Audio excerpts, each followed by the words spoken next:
നമസ്കാരം. ഇന്ന് നമ്മൾ തയ്യാറാക്കുന്നത് കേരളത്തിന്റെ പരമ്പരാഗത പഴുത്ത അടമാങ്ങ അച്ചാറാണ്. സ്വാഭാവികമായി വെയിലത്തുണക്കിയ പഴുത്ത മാങ്ങ ഉപയോഗിച്ചാണ് ഈ രുചികരമായ അച്ചാർ തയ്യാറാക്കുന്നത്. മധുരവും പുളിയും എരിവും ചേർന്ന ഈ അച്ചാർ ചോറിനും കഞ്ഞിക്കും സദ്യയ്ക്കും ഒപ്പമൊക്കെ അതിമനോഹരമായ കൂട്ടാണ്.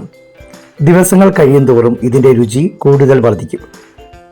കേരള സ്റ്റൈൽ പഴുത്ത അടമാങ്ങ അച്ചാർ തയ്യാറാക്കാൻ വേണ്ട ചേരുവകൾ: പഴുത്ത അടമാങ്ങ, അതൊക്കെ പഴുത്ത ഉണക്കിയ അടമാങ്ങ, വെളുത്തുള്ളി, ഇഞ്ചി, പച്ചമുളക്, ഉപ്പ്, മഞ്ഞൾപ്പൊടി, മുളക് പൊടി, ഉലുവാപ്പൊടി, കായം, കടുക്, വറ്റൽമുളക്, കറിവേപ്പില, ഓയിൽ, വിനാഗിരി, ശർക്കര.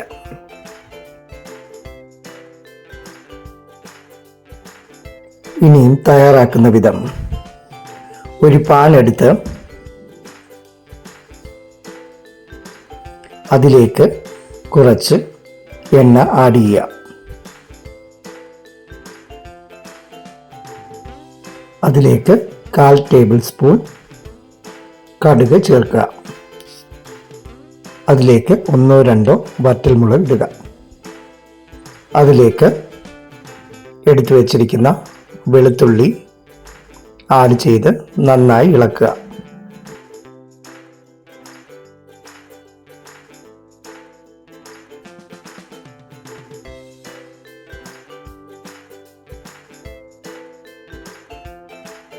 അതിലേക്ക് അരിഞ്ഞു വെച്ചിരിക്കുന്ന ഇഞ്ചി ആഡ് ചെയ്യുക. വെളുത്തുള്ളിയും ഇഞ്ചിയും നന്നായി വഴറ്റിയെടുക്കുക.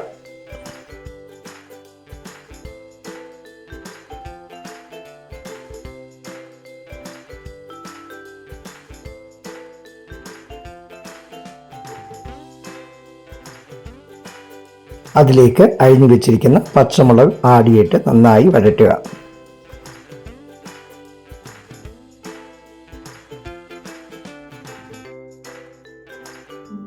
അതിലേക്ക് എടുത്തു വെച്ചിരിക്കുന്ന കറിവേപ്പില ആഡ് ചെയ്യുക.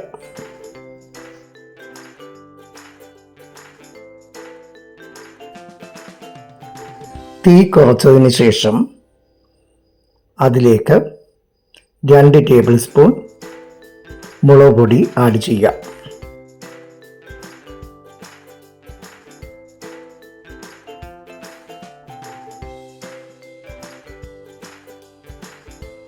അതിലേക്ക് 1/2 ടീസ്പൂൺ മഞ്ഞൾപ്പൊടിയും 1/4 ടീസ്പൂൺ ഉലുവാപ്പൊടിയും ആഡ് ചെയ്യുക.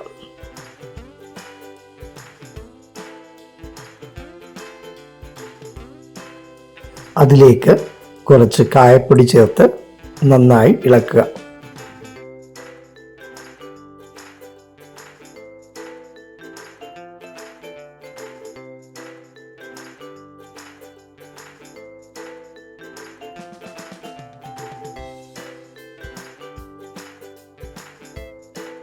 അതിലേക്ക് ആവശ്യമായ ഉപ്പ് ചേർത്ത് ഇളക്കുക.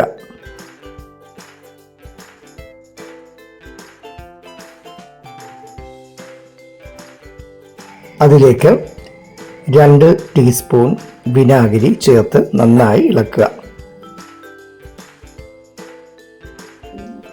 അതിലേക്ക് കുതിർത്ത് വാർത്ത് വെച്ചിരിക്കുന്ന അടമാങ്ങ ചേർത്ത് നന്നായി ഇളക്കുക. അടമാങ്ങയിൽ മസാലകളെല്ലാം നന്നായി പിടിക്കും വിധം ഇളക്കുക.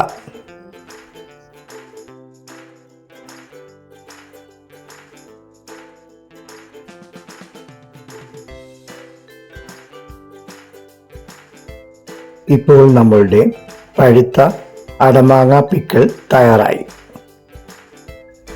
ചില വിഭവങ്ങൾ വിശപ്പ് മാറ്റാൻ മാത്രമല്ല, ഓർമ്മകളെ എന്നും ജീവനോടെ സൂക്ഷിക്കാനാണ്. കേരളത്തിന്റെ പഴുത്ത അടമാങ്ങ അച്ചാർ ഓരോ സ്പൂണിലും ഉണക്കമാങ്ങയുടെ മണം, അമ്മയുടെ കൈപുണ്യം, നമ്മുടെ നാട്ടിൻപുറത്തിന്റെ പാരമ്പര്യ രുചി എല്ലാം നിറഞ്ഞിരിക്കുന്നു. ഈ രുചി തലമുറകളിലേക്ക് കൈമാറപ്പെടട്ടെ. ഓരോ വീട്ടിലും സ്നേഹത്തിന്റെയും പാരമ്പര്യത്തിന്റെയും സുഗന്ധം പരക്കട്ടെ. സ്നേഹത്തോടെ പാചകം ചെയ്യൂ, പാരമ്പര്യം കാത്തു സൂക്ഷിക്കൂ. കേരളത്തിൻ്റെ യഥാർത്ഥ രുചി പങ്കുവെക്കൂ. ഈ റെസിപ്പി ഇഷ്ടപ്പെട്ടെങ്കിൽ ലൈക്ക് ചെയ്ത് സ്നേഹം അറിയിക്കൂ. ഷെയർ ചെയ്ത് നമ്മുടെ പാരമ്പര്യ രുചികൾ മറ്റുള്ളവരിലേക്കും എത്തിക്കൂ. കൂടുതൽ നാടൻ വിഭവങ്ങൾക്കായി സബ്സ്ക്രൈബ് ചെയ്ത് നമ്മുടെ കുടുംബത്തിന്റെ ഭാഗമാകൂ. കണ്ടതിനും കൂടെ ഉണ്ടായതിനും ഹൃദയം നിറഞ്ഞ നന്ദി. അടുത്തൊരു നാടൻ രുചിയുമായി വീണ്ടും കാണാം. അതുവരെ സന്തോഷത്തോടെയും ആരോഗ്യത്തോടെയും ഇരിക്കൂ. നമസ്കാരം.